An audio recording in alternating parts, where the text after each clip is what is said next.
Welcome to the iNetrepreneur Radio Show. We are so honored to bring you your host, the ultimate celebritypreneur, connecting businesses and celebrities worldwide. Winner of the Networking Organization of the Year, best-selling author, magazine publisher, trainer, and owner and founder of Network Together and the iNetrepreneur Media Network from magazines, TV, and radio network. We're excited to bring you your host, Mr. Robert W. Jones. Well, welcome everyone. Happy Thursday. I am glad that you are here with us today. It is a wonderful, beautiful day here in Phoenix, Arizona, and I'm just changing something over here. So, I get to command the whole, modularization of all this stuff, these knobs, these dials, these cameras and stuff like that. I just have a great time every Thursday from 2:30 to 3:30 Arizona time. And yes, we're that one of those few places. We're that state that never changes its time zone. So I'm glad that you guys are all here with us today, and I'm really excited about our show. Hey, Daniel, good, welcome. I'm glad you're here, a fellow veteran. Some of you know that I was in the United States Marine Corps. I served from 1983 to 1989. I started off as field radio communications, then I went to command center communications, and it was really wonderful. They call us Seacockers. When I was a Seacock, it was great because we had the best of food and we were in a climate-controlled box. Of course, after I got out of the Corps several years later, I thought to myself, boy, was I a target being in a communications command-controlled center. But at any rate, I did my 6 years, and I'm proud to serve. And Daniel, I'm glad you're here with us today. I want to talk about a few things. Let's get through a little bit of housekeeping. I certainly want to talk about this Art of Connection Summit, Art of Connection Summit, Art of Connection Summit. I'm stating it out right now that on January 27th, we're going to have a Zoomed, a virtual event called the Art of Connection Summit. The last summit had over 300 attendees from 20 different countries around the world and over 20 different states. It was all started because of this little thing right back here called the Art of Connection. The Art of Connection is a book that has 365 quotes of entrepreneurs, business owners, founders, experts, speakers, influencers, etc., who want to help other entrepreneurs, etc., in this world find hope, inspiration, and support. I also want to talk about our Facebook page.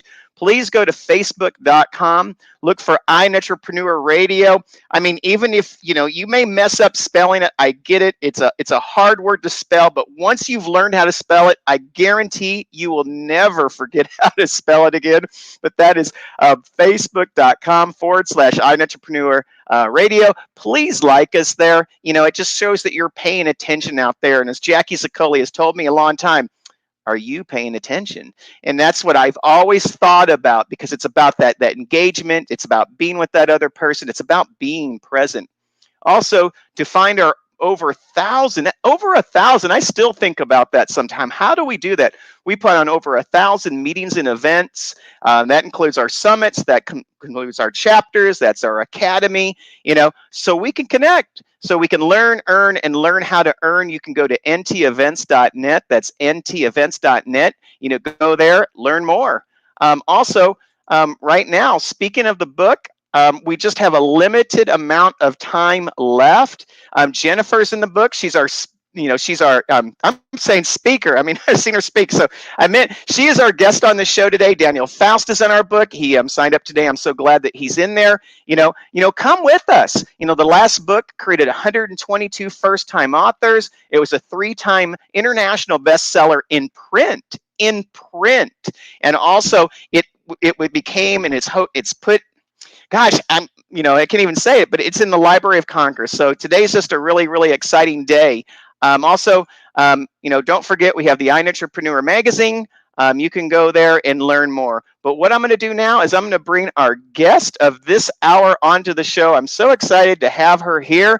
We've gotten to talk quite a bit now and then, but one of the things that I don't know, Jennifer, is your background. So I am so excited that you are live and in action here on the iNetrepreneur Radio Network. How are you today? I am fantastic. How are you? I am fantastic as well, and I understand. We were talking a little bit in our own green room before the show that you had someone. Coaches have coaches, right? Right. And healing practitioners actually have healing practitioners, and Right. I always find it so funny because sometimes I used to think, when I'd see a coach or I'd see a healing practitioner, I'd think to myself, I wonder if they have a coach or a healing practitioner, or are they just, they're just the island, that feeds all the souls around them. And I have found that, most do when they're in this profession, don't they, Jennifer? Well, yes, because I mean, a lot of us realize we need help as well. We're not, I mean, people will put themselves out there as like the experts, yet we still have our own issues and we still need what I do is energy work, and that helps fill me up so that I can help whoever I'm serving serve them better. So as long as I know, it's just like put the oxygen mask on yourself first before you put it on your child. That's kind of the same concept, is you need to be filled up and ready to go before you can help anyone else. It's not that you have to be completely healed of all your issues. That's entirely different. But you need that energy, you need that fulfillment, and you need that love as well, meaning I need that love as well. So it was just a wonderful way to start this interview, is to have that incredible loving energy float your way. And the beautiful part of it is my healer, her name is Susanna Raphael, is in the UK. Yeah. So it doesn't matter where you are. Energy work is that you can do it all across the globe. And that's what I think it's really phenomenal about energy work is, you know, it really doesn't have, in many ways, a physical boundary. It No. actually goes through a physical medium, but it also can go through, we could say a digital medium. We could even say a spiritual medium, because the energy is really about, waves, isn't it? Right. Particles and waves. I was just thinking about this today, and I don't remember the name of the study, but you know, scientists shot a laser, and just by witnessing it, just by looking at it, it changed from a particle to a wave. So the power of observation and the power of energy, whatever that energy is very changeable, and it doesn't matter where you are. So And it's pretty Well, cool. and when I took physics, they talked about what kinetic energy and potential Hmm. energy in the availability of energy that cannot be created nor destroyed. It just Right. takes different shapes and different forms and different waves and different momentum, and it really can be channeled. And that's what I think that's amazing about what you do. And what we were talking about a little bit before the green room is, we were talking about how, what you do is you really help raise the vibration, I mean the elemental vibration of a person, so they can be more successful in all of their endeavors, whether it be a dad, whether it be a coach themselves, whether it be an entrepreneur, whether it be, Hmm. writing a dissertation for their PhD. All these areas take a great amount of energy, and sometimes, we need someone to kind of, move us along and help us restore our energy. And that's what's a testament to you, because, you know what I love about you, Jennifer, is you're a healer, but you're also humble, Oh, and you're wonderful, because you're the person who knows that they don't know everything, and you're okay by saying it. You're excellent at what you do, and you play in your playground well, and I appreciate that, because one thing I learned in one of my masterminds is, we're not experts in everything, and where we're mm-mm. not, let's find people to help us, get to the places, because the more that we have people helping us, the more that we can actually utilize our own gifts, can't we? Well, and the more you're open to learning, because a lot of times when my clients or students, because I teach what I do, has a question, I'm like, I don't know, but I'll find out for you, and then I get to learn. Not only do they get to learn, but I get to learn as well, and that again raises my vibration, because knowledge is power, knowledge is greatness. So I think that's pretty dang cool. And I will add to that, but it's more than just the knowledge. It's what you do, especially for the entrepreneurial crowd. The goal of education is not to just offer knowledge. It's to create an action in every person. And I Right. think that that's what you help do. Is you say, I'm giving you the knowledge here. I'm helping create a place of practice for you. But now, let's get going and put that in action so we can see the practice and then we can see the results. And that's what you do. But Hmm. this is really the first time that we've had the lawn format with you, Jennifer, on this show. And what I really want to do a little bit is, who you are now, is probably different than who you are as a kid, and so you've had years of change, and you can offer a lot of your experience. You can offer a lot of perspective. You can offer a lot of, do hey, a lot of the things not to do so other people can get there quicker, right? Well, that's what I hope to help instill in my students and my clients is like, let's get past some of this stuff fast. Like it took me years to get where I am now, and let's get you there faster. Well, and it's like I tell people all the time when I was in the computing world, I said I was going to get out of it and I was going to write the book, The Slowest Way to Success. And I used to tease everyone. I said, but no one's going to buy that book. Everyone wants the fastest way to success. So, tell us about your childhood a little bit, maybe your parents and, what were they like with you growing up and where were you born? Let's start there. Let's just start right from the beginning. Oh, I was born in Sacramento, California, what is now known as West Sacramento. And now it's when I was there when I was a little girl, because I moved to Iowa when I was 7. Hmm. But in West Sacramento is now the hood would be considered the hood. Wait, And wait, wait, wait, time out. Usually people move from Iowa to like California. I don't hear a lot of people going from California, to Iowa. Now that is something I need to hear about. well, I think, I was telling Chris Shet, he's the RVP of Primerica in your area. And I was telling him this morning, and I said, my parents didn't talk a whole lot about it. So I can assume that my stepdad worked for PG&E, and that job may have dried up. Plus the fact that I think his family was here in Iowa, so he grew up here, and and he wanted to come home. And my mom's she's in spirit now, was a very wise woman. So she saw the writing on the wall with what the neighborhood was shifting over and changing over into, from a nice little lower middle class Hmm. environment to something that was not fun, not nice, and not conducive to raising children. And she had 8 of us. Well, at that time she had 7 Oh. of us. No, she had 8. My little brother came along at some point in time. 7, 8, right? He was 7 years younger. He's also in spirit, but he's 7 years younger than me. So there was a time where it was just where I was the youngest.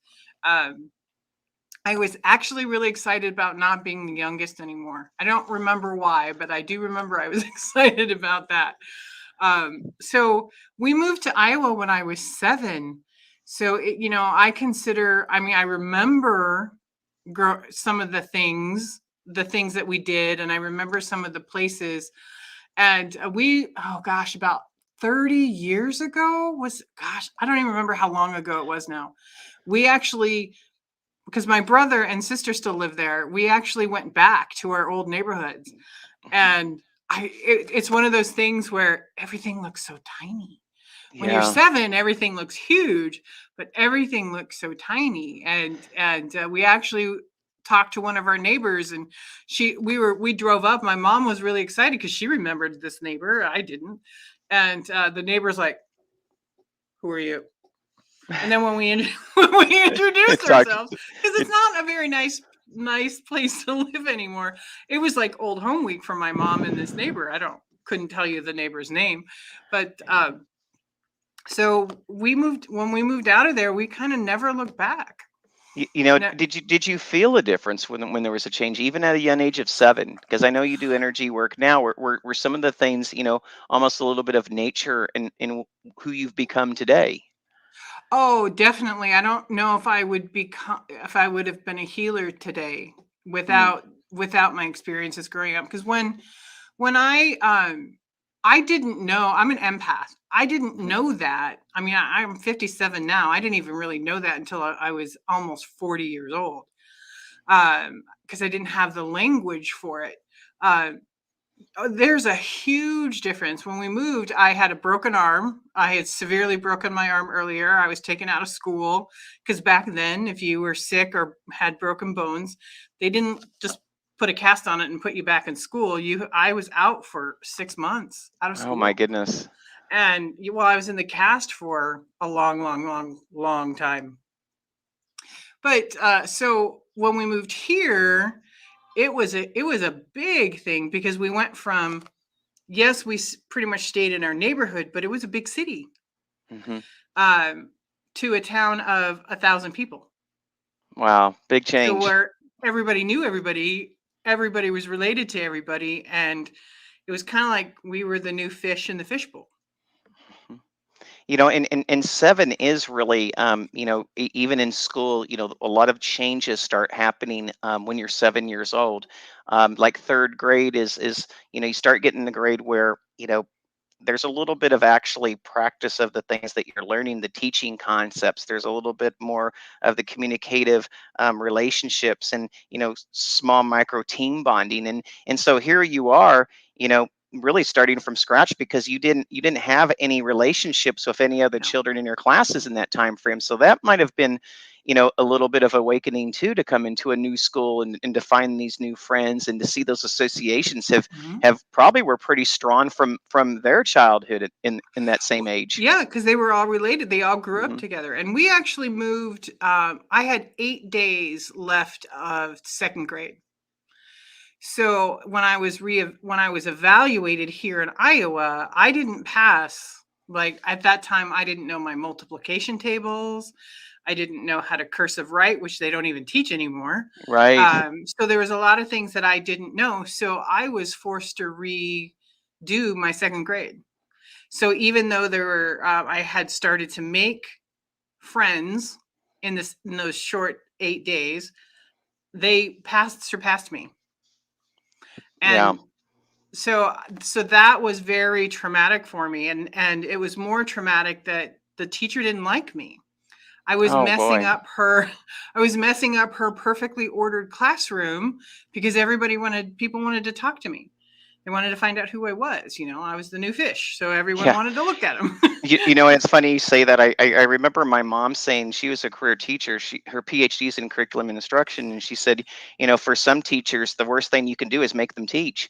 And I never really understood that, but now I know. With the diversity in the classroom and the different levels and the different backgrounds, especially in the state of Arizona, teaching is very hard. When it is so diverse, I think diversity is very beautiful, but I know sometimes with everything else, we start developing our habits, we start developing our biases, we start developing this normalcy. And then all of a sudden, someone comes in the classroom and all of a sudden someone keeps asking the questions that no one else does. And all of a sudden you have to impede, the process in that classroom. And my mom calls that the real teaching. And I never really understood that, until one time she sat me down and she said, let me tell you about what teaching is. You have to know how to monitor the fastest learners in the room, with the learners that may not be as fast, and it may not be because of intellect. And and that is the same thing that I see with entrepreneurs. In our next segment, Jennifer, let's talk a little bit about how you work with entrepreneurs, and let's talk about success a little bit and how it applies in our next segment. Does that sound pretty cool? Sure. All right. Network together. It's all about connections. Expand your sphere of influence. Build relationships. Be part of something bigger. Be part of Network Together. I kid you not, these segments go so fast. I looked up at the clock and I thought, okay, we're bumping up to 20 minutes. And I am mesmerized, in many ways. And I really feel like, we are just going into this whole new awakening. We're going into this whole new awakening of what men look like, of what women's play, positions look like. We're starting to see, a diversity in ethnicity and religions that we've never seen before. And all of Mm-hmm. a sudden, the definitions of what we had, even in my childhood is changing. It's okay to cry as a leader. It's okay to show strength and vulnerability. It's okay. I mean, God, for me, to use a cuss word. I mean, I mean, for me, to hear four-letter words just like, wrap around the room like they were Tic Tacs. I mean, it's rather shocking to me, but yet, you know it it, we're in this, world of change where technology and the use of that technology for our communication is at this lightning speed. But when it gets right down to it, Jennifer, I mean, no matter how fast technology is, it doesn't speed up our personal learning, and it doesn't speed up our relationships with each other, does it? No, because you still have to talk and get to know people. I mean, we met through technology, but in order to get to know you, we've had several conversations on the phone and a couple of the networking groups, and through the summit that we did in September. You still have to get to know, like, and trust somebody before you really can do business. And that's even more so with the technology. The technology will give you the advantage and the opportunity to meet new people, which is one of the reasons why I did the summit, and which is one of the reasons why Donna Campbell recommended this network to me, so that I can meet people outside of Iowa City, the Cedar Right. Rapids, Des Moines, Iowa area, so that I can have that opportunity, but they still have to get to know me. And the only Yeah. way to really do that is through talking and having a conversation. And I say so much of what we do, especially, as we're children. I mean, children, our attention goes to the loudest object in the room, or the fastest, most rapid movement in the room, and it goes back to energy again. And Mm-hmm. so many times, isn't it this way, Jennifer? We get on these Zooms, and you can see some people check out. And then some people are engaged, and you can see some people that are throwing energy into it, and you can see, here's the thing though, when it comes to our memories, whether it happened live or whether it happened through a digital format like this, those memories are just as real whether we're Mm-hmm. in person or not, aren't they? Exactly. Exactly. I mean, I really can't expound on that. You hit it on the head. And you can, for me, I can still feel the energy through the camera. Yeah. Because even you, I mean, obviously you can tell when people are checking out, and you can tell when people are engaged, and that energy just comes right through that camera. And it really is amazing. And this is the other thing I say too, especially with networkers who are new to networking, especially with networkers who aren't as familiar with utilizing, especially this video technology format. Younger kids, they may know it a little bit better, but in a certain way, they in a certain way, I think that they don't as well, because they're so into texting and whatnot. This eyesight to eyesight, whether it be in person or whether it be you and me talking, I've seen my kids even lag on that a little bit. So Hmm. so what I'm offering up and what I would like you to speak to, being present as an entrepreneur is probably, for some, the hardest thing to do, but it's probably the most important thing to do, isn't it? Absolutely. And I'm shy by nature. Most people Hmm. would go, "Really?" Really?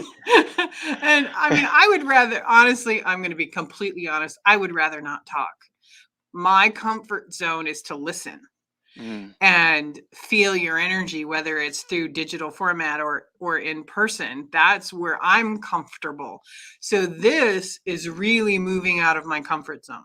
right. So it wouldn't seem that way. However, I knew I had to do it in order to be able to do what I love to do the most, which is help people as you said, level up to find their greatness. So, which I'm Yeah. going to steal, by the way, Oh. in my marketing. Right. No problem. No problem. Because that was awesome. Now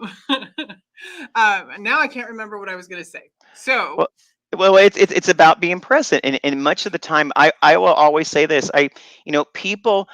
People for much of the time don't buy what they hear; they buy what they see. You know, yes, and and feel. and yeah, and that seeing, I say, if you can conceive it, you'll believe it, then you'll achieve it. And that right down to the core is a Napoleon Hill principle. And Mhm. what I am buying each and every time, my question is to myself when I go into a Zoom, and I don't think a lot of entrepreneurs, think of this, they really don't have a goal. And my goal is to be, how can I be the best attendee in the room? How can I be the most present facilitator in the room? That's my goal. And I think so much of the time when someone's, they're kind of looking off at this, or they're over in their phone, or they're, doing this, that, and the other, they're kind of checked out or whatever. Mhm. you know what I remember? I don't remember the 20 times that they were checked in. I remember the time that they fell asleep on me. That is the problem, because just like the news culture, if it bleeds, it leads. For some reason, our memories, seem to remember the banana among all the apples. And and and and when we see someone check out, you're checked out. And I think that that's what's tough sometimes, in the digital technologies, in a format like this. When you're in person, you may not be able to check out, but when you're here, you actually have to spend a tremendous amount more energy to be that engaged person, to be that best person in the room, don't you? Exactly. Well, and it's also active because Hmm. there's a speaking part where people kind of come alive, and then there's the active listening part where you're not physically doing anything, well, but you're listening. And I wanted to speak to, the apple, you're the banana among the apples, and that's actually how our brains are programmed. We are programmed to find the anomaly because that's what kept us safe. That's the Hmm. base part of our brain. That's what kept us safe. What most people don't realize is that, we don't have those threats of, a huge big ass lion coming to eat us Right. anymore. So we don't have to look for those. But But yeah, so we need to but learn we're how still to wired engage. that way. We're still What? wired like, Yeah, we're we still are. wired We that are way. still wired that way. Y- And y- for, in some arenas, that's still a good thing. But for most arenas like this, it's really not. So we have to find a way to engage ourselves. And for me, I always set my intention. Like I set my intention. I sat down, I got your text saying we had the link, you sent the link, Mhm. and I set the intention that for God to speak through me, and that people felt my heart and felt the trueness of how I really want to help them. Yeah. And then that would come through in my speech.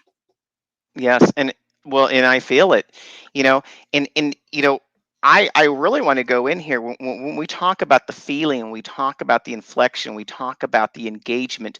I have a saying in networking, that in good networking, it's not a spectator sport. We No. are all participants. We are all on that field. We don't have time, to sit on in the stands, and I think even more so. Another word out there I could put and replace networking with this word is coaching. Coaching absolutely is not a spectator sport. It is actually an active engagement, where you're leading someone else to their own troops. And what I have found, in the last, 20 years, coaching to a lot of people has really been kind of watered down with so many different types of coaches and so many different accreditations and so many, different ways of being able to hang coach on your wall. True coaching is active engagement, active participation in really active experience, isn't it?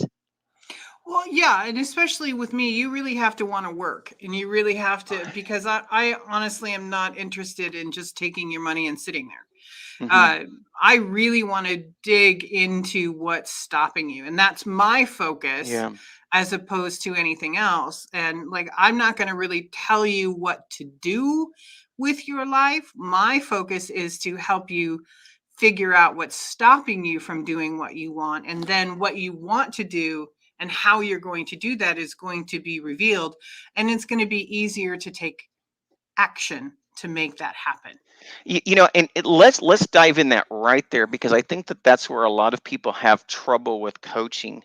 You know, because a lot of people say, "Well, why don't you tell me? Why don't you tell me what I need to do? That's what I want to pay you for. I want you to tell me what to do, so I can just go out and do it, and I can make all the money I want." And I know that, like, you know what I mean. I mean, Yes. and the thing is, I look at him and I say, but you're not me, you know. I was just thinking the exact same thing. you That's know, exactly what I was going to say. I I am not you. I don't yeah, have your life. and that's what I want to talk to you about, because that is just it. The miracle isn't what you've done to create success. The miracle is, how do you help the other person create their success, isn't it? Yes, and it's for me, it's very, very regimented. Hmm. I will ask you if there's an issue that you want to work on, and then we kind of, I call it the daisy chain of Yeah. emotion, of belief, until we get to the bottom of what's holding up the issue, because this up here is just, that's not the real issue. That's the presentation to the outward world of what the issue is, but it Yeah. really is down here buried in your subconscious. And that's what I do, is I get to that base, and then once that base is gone, whether it's a limiting belief or a trauma, everything else collapses. Well, and it's exactly why you're not going to use the tagline leveling up to be the greatest myself. Because you're, I also say that in a different way. I say, most people, spend most of their lives working on what they do, but they don't work on who they are. And I think that, yes, yes, yes, and that's what you do. You help them work. You help them sharpen their own saw, so they can build their own world. And I think that really is the difference, because it really isn't about saying, step one is this, step two is this, step three is this, step four is this for you to find success. No, it's undoing. It's almost like, undoing this chain one, undoing chain two, undoing chain three, undoing chain four, undoing Right. chain five. So all of a sudden, you yourself, the person who you coach, can walk their walk without impedance, right? Exactly. I'm going to give you an example of that. Is I was working with a client who was in a multi-level marketing, and Hmm. she had all the things that she needed to be a success. Her people were like, there's nothing, you're smart, you're quick, you're not worried about recruiting or any of the stuff that you have to do with a multi-level, but she wasn't doing anything.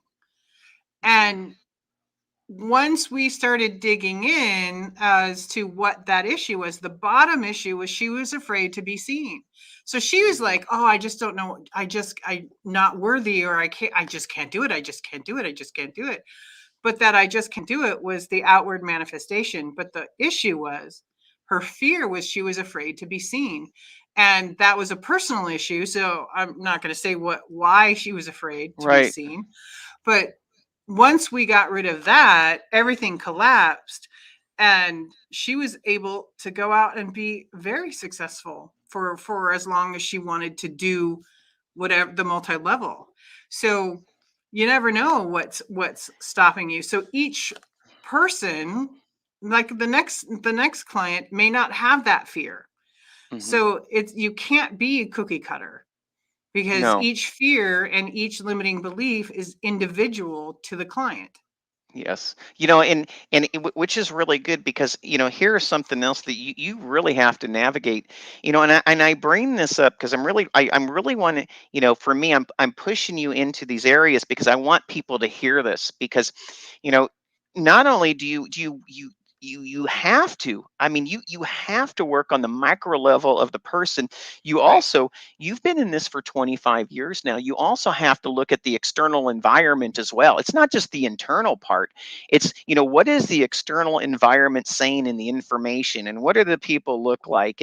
You know, and that's why I always say it's inspiration, it's the right people, and it's the inspiration, and people. In over 25 years, this is what I love about perspective. You know, the environment has changed in 25 years. Exactly. What Yep. was frustrating for an entrepreneur 2 years ago even is totally revamped and changed in today's world, and will probably be totally, revamped and changed, 2 years from now. And I think, Hmm. some of the things that you have to look up is, success. How does that definition change, in the last 2 years or the last 20 years? Entrepreneurs, as a community, where has their needs changed? And then lastly, what you do, to help propel success for these entrepreneurs, you do something else called conscientious, or consciousness healing. you know Hmm. and so what I want to kind of talk about is, how you pair, the internal environment with the external environment, to also get people unhinged from their own self. And I think that is a very important question for entrepreneurs to hear from you, because I think that's another way that you set yourself apart. You get, entrepreneurs who may even be successful to 10 times their success, because you also are able to take away the blind spots, but you're also able to take away the noise externally that probably keeps them from the success that they don't even know that's being inhibited. Well, let's see. How do I talk about that? For me, my process is pretty much the same across the board, in that I'm going to intuitively look for things that are stopping you that you may not even be aware of. Um, and right now, an example is Well, not coming to my mind. But well, what I do, go ahead. okay. Yeah, no, because I've seen you do this though, and that's why I'm bringing it up. You're really remarkable in this. So we're in a meeting, and someone will and someone will say something, and it comes right out of their mouth, and you might remember this, and they said something that was very self-defeating to everyone in that Zoom room. And I remember I came out and you were like right on me, like right with that. And you said, we both said, never say that again. We Right. did. We said, never say that again. And that's what that, and so that's what I mean. The external factors are making that person feel like they're not worthy of something. They believe it internally, which you have to work with, and you have to take away both shells. And I think that that's Exactly. where Yep. that's where your intuition comes in. And I think that in certain ways you're so empathic, you don't sometimes you don't even know what you're doing, but I'm watching you. That's what's so Oh, incredible. you know and you're like, like, wait a oh my minute. gosh. Yeah, you're like, hey, don't say that about yourself, because that is the very thought that's creating the action that's keeping you from your best self. And that's what I see you and Jennifer is you make a great case, for people, getting getting out from underneath themselves. Well, I spent a lot of my childhood and a lot of my young adulthood, and even into, older adulthood, Hmm. um, hearing, no, you can't do that. We don't have enough. But whatever it was always no, always no. And you asked me earlier, why do I do what I do? Is because of hearing that no, and I knew I always had more in me, whether you call it greatness or whatever it was. I knew I had more. I knew I had more to give. So when I hear that no from other people, I know that's not a hard stop anymore. And I know it's programming. So I remember that conversation. I remember that networking. So what happened for me was her energy just, I mean, she was excited about what she was talking Mhm. about, and then her energy just went. Right. And I feel that. And I was like, oh, no, no, no, no, no. No, no, no, no, no. So, I mean, yes, you could see the outward manifestation of that, but what I was feeling was the hurt in her heart. Yeah. So somewhere along the line, someone has told her, no, she can't. And I'm telling you, yes, you can, Hmm. because that other person's opinion matters not in your life. And it took me a long time to figure that out and to really embody that. So when I hear that, I'm like, no, no, no, no. Let's Yeah. shift that thinking and shift that vocalization, because we know when you vocalize it and you feel it, you activate the law of attraction, and you're going to get Right. more of that instead of more of what you want. Well, we are ended up on our second segment. We have your information going across. We're going to take a short break. I am with Jennifer Farrar. She's an international speaker. She's a healer. She lives in the great state of Iowa.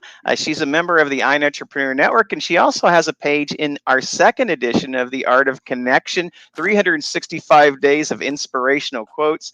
Jennifer, I'm having a great time just chatting you with the day. The time goes by way too quickly in this hour, doesn't it? It does. I mean, I looked at my clock and went, holy moly. I It's know. like 10 after 4. Well, 10 after 4 my time. Right. Here in Arizona, well, we just turned to 11 after 3. So we will come back and, let's talk a little bit more about let's talk about some energetic techniques that maybe some of the people can learn, Oh, that are watching absolutely. this program today. All right. See you in just a couple of minutes. Network together. It's all about connections. Expand your sphere of influence. Build relationships. Be part of something bigger. Be part of Network Together. All right, I am here with Jennifer Farrar. She's the founder of Healing Peace Within. And you have been the founder, from the beginning. That's why it's called founder. But you've been in that role for 25 years? Am I correct in that understanding? I started with Reiki in 1997.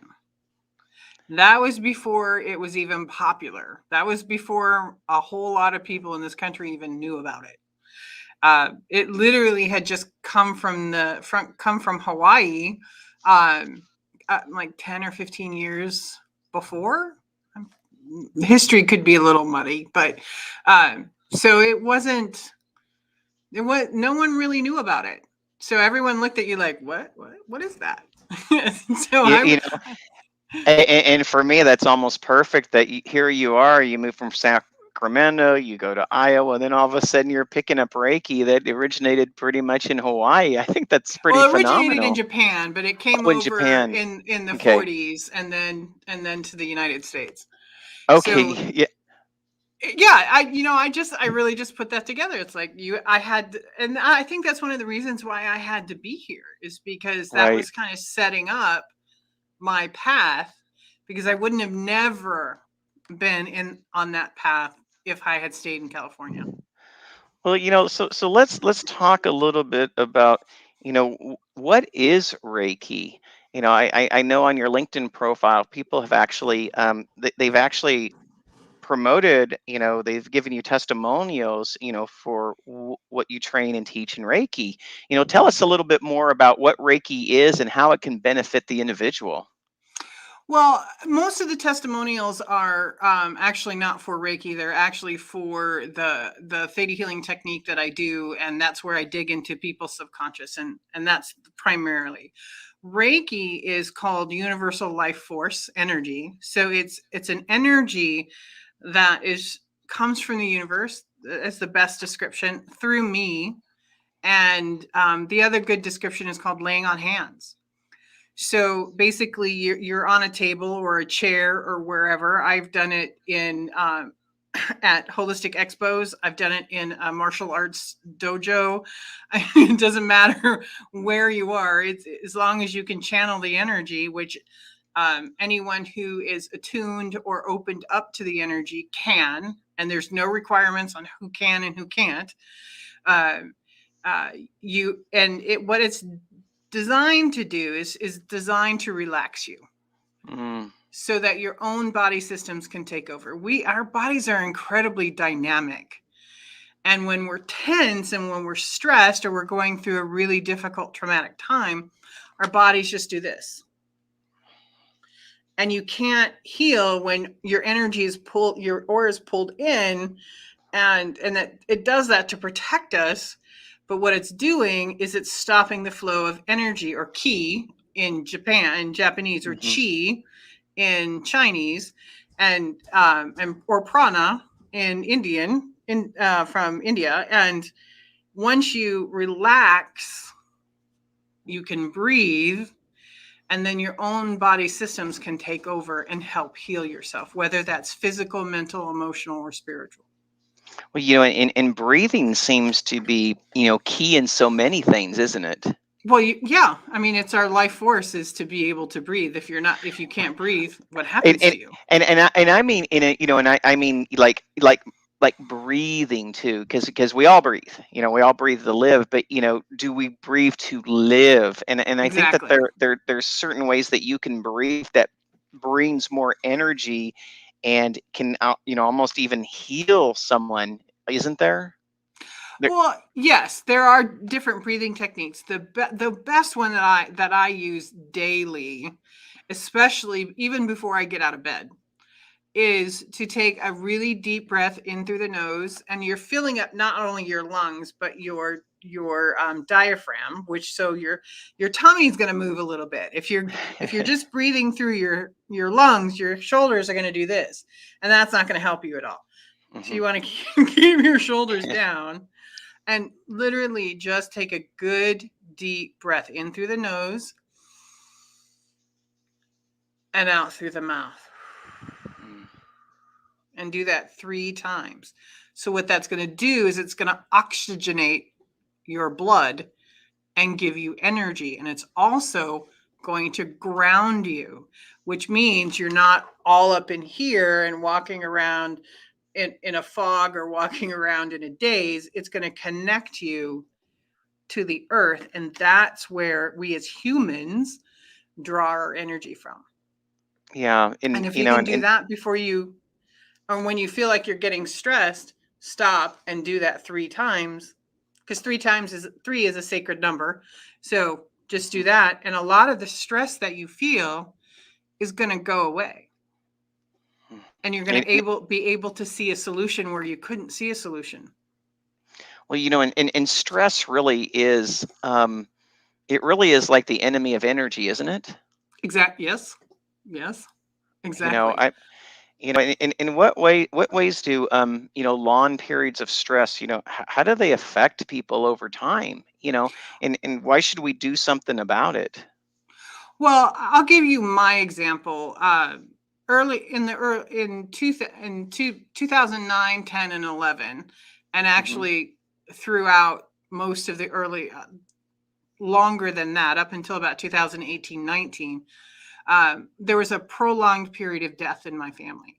First, my mother-in-law, my father-in-law, my dad, my mother, my stepdad, and my dad, all within a year of each other, basically.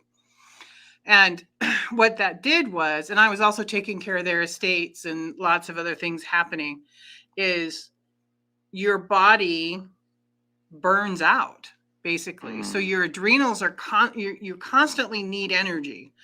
So your adrenals are giving you adrenaline and cortisol and all these other neurotransmitters and chemicals that your body needs to function, but they eventually burn out.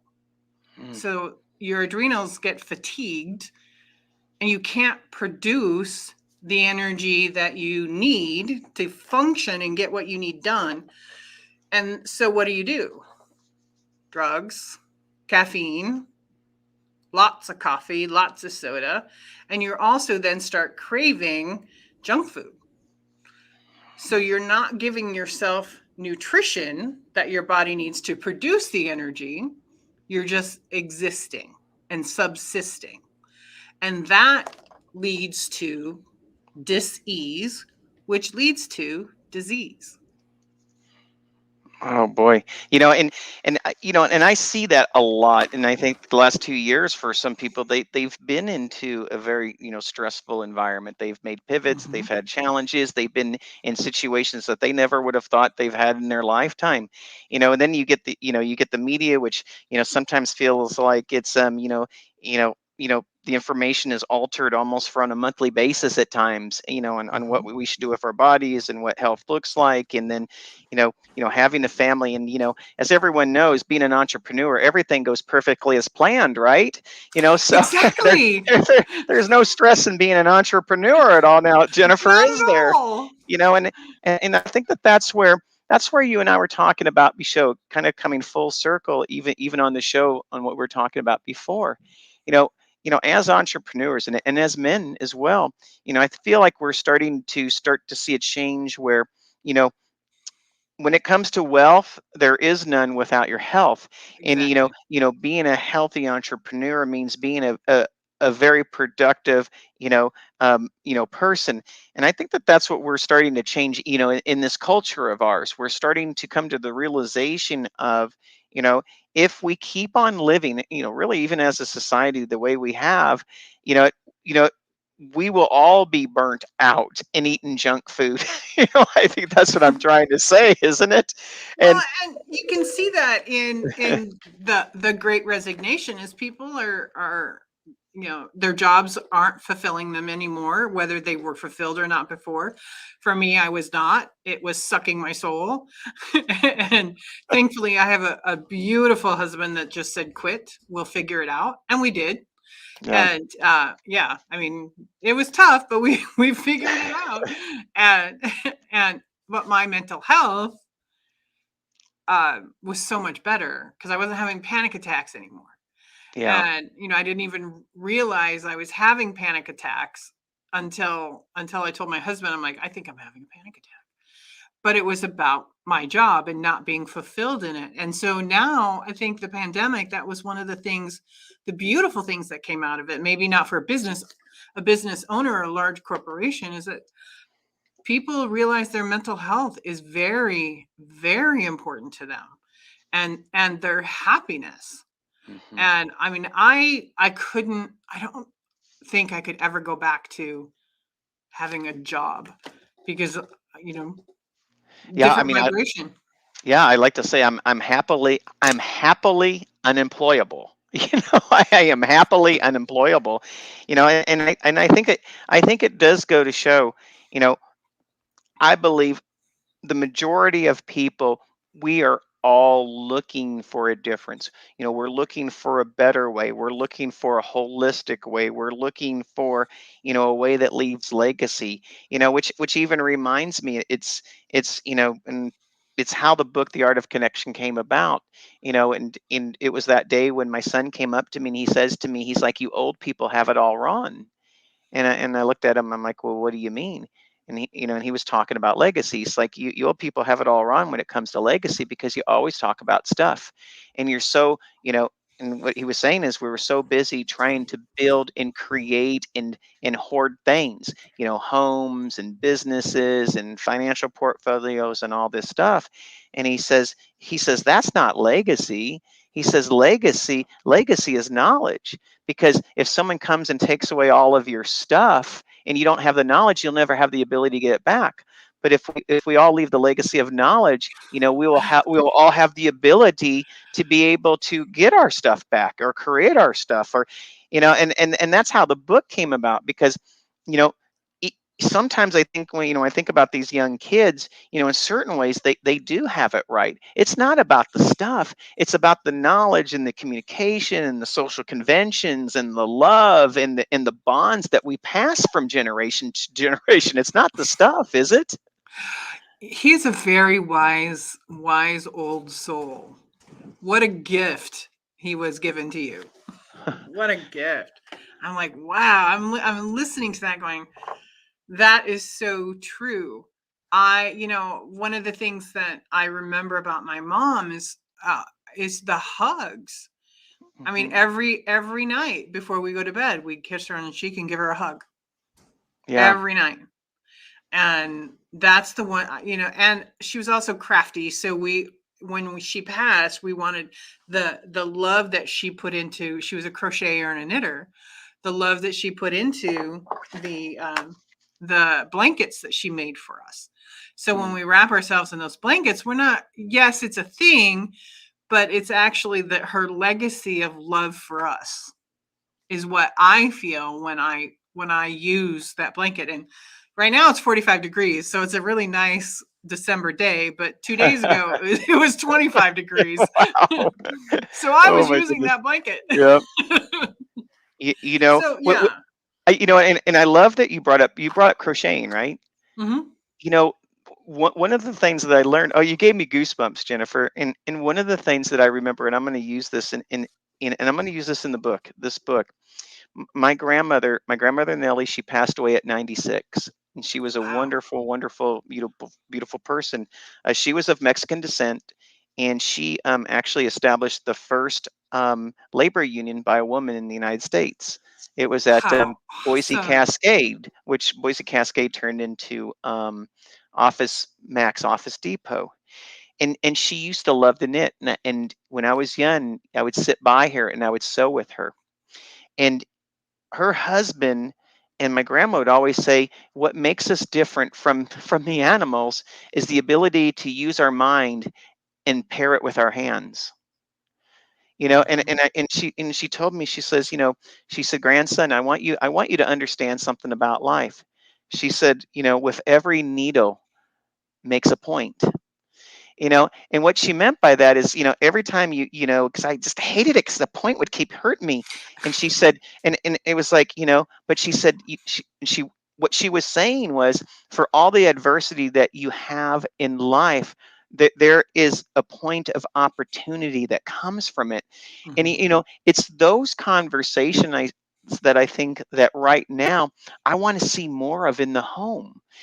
Because when I think of, like, oh my gosh, this hurts, I think of her telling me, and as I'm trying to, she's showing me how to sew and whatnot. And she says, hijo, she'd call me hijo. She say, hijo, remember, every needle makes a point. So every time you feel that pinprick, don't look at it as just pain. Look at it as a way that I'm going to learn how to model, myself in such a way that Mhm. I can move on from that pain. You know, and Yeah. and and that's what I love about those old sayings. That's what I love about, generational families. That's what I love about, conversations. And that's what I would love to have more of. When we use technology, technology doesn't have to be just about making money. Mhm. Technology needs to be more of, are we saving, our bonds of communication, social convention, of etiquettes, and quite frankly, communal love. And that's a lot of what, I want to do with the art of connection, and what we teach in our family. And again, I know I'm celebrating you a lot here, Jennifer, and I think that that's really what you do too, with entrepreneurs, because, you know, your success, and it sounds so cliche. I get it. You know, I really see your success, comes from your client's success. you Oh, know most definitely. you know Most definitely. and what I wanted to do, with like three takeaways. If if a client is to hire you, Mhm. to work with them, what are, really quickly, because I can't believe an hour goes this quickly, but what are three things that you bring to the table with every client, no matter who they are, that helps them level up to their greatness? First one is non-judgment. Mm, Uh, it doesn't matter what you've done. It doesn't matter what you've gone through in your life. I am not going to judge you for it because that's not my job. My job is to, one, help you figure out what's stopping you, and two, letting it go. And it's all going to be done with love because you are going to feel my heart. And that's a lot of love for your process, because I know what it felt like to go through my process. And some of it was lovely and some of it wasn't. So everything I do is going to be with love, kindness, and consideration. So I guess that's a few more things, but that's what they're going to get from me. Non-judgment. Perfectly. Yeah. Yeah, perfectly fine. Now I have your information, Jennifer, going across the screen.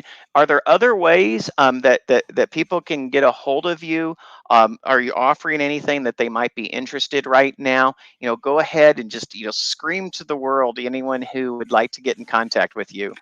Well, you can find me on Facebook at Healing Peace Within, and I'm also on Instagram at Healing Peace Within, and I don't do a whole lot with Twitter, and I'm also on LinkedIn and Healing Peace Within, and I do offer a complimentary call. And you can, on Instagram, in my bio, you can click on my link tree and schedule something like that. So it's 30 minutes, and I can talk till I'm blue in the face about what I do, but what I like to do in that 30-minute call is to address one item, and so you get to actually experience it, and we're gonna, and in a very, very loving, quick way, experience what I do, so you can figure out if that's the best thing for you. Well, Jennifer, I appreciate you so much for coming on to the show today and getting to talk a little bit. I hope I was a very good host for you, and I brought out a lot of great conversation. I just, as I always say, maybe we'll find a time and place to do this again, but I just want to say that I'm grateful for you being here today. Oh, I am so grateful for you. You've opened up my world. So I've been having the best time in the network. It's taken me a little while to get going, because actually I'm shy by nature, so it takes me a little while, but when I do, watch out. I understand. Well, have a great weekend, and I'm going to go ahead and close the show. Well, again, thank you so much, Jennifer, for being on our show today. She's a coach, she's a trainer, she's a Reiki artist. She does theta healing. I mean, I could go on and on about her. She's going to be a best-selling author in the second book of The Art of Connection. Again, I just want to thank you for being here on the show today. For those that are still with us, remember we are here 2:30 to 3:30 each and every Thursday. It's Arizona time. Our time doesn't change. Everyone else's time changed, so we're always on time. So again, thank you so much for being here. I know there's things to do and places to go, but you took this time and this place to do it with us, and I want to thank you for it. Have a great day, everyone. You've been watching the iNetrepreneur Show, a production of the iNetrepreneur Radio Network, with host Robert W. Jones. Join Robert each week as he visits with new and exciting guests who inspire, teach, and mentor entrepreneurs worldwide. Follow Robert each Thursday at 1:30 p.m. Pacific, 4:30 p.m. Eastern, and 8:30 p.m. Greenwich Mean Time.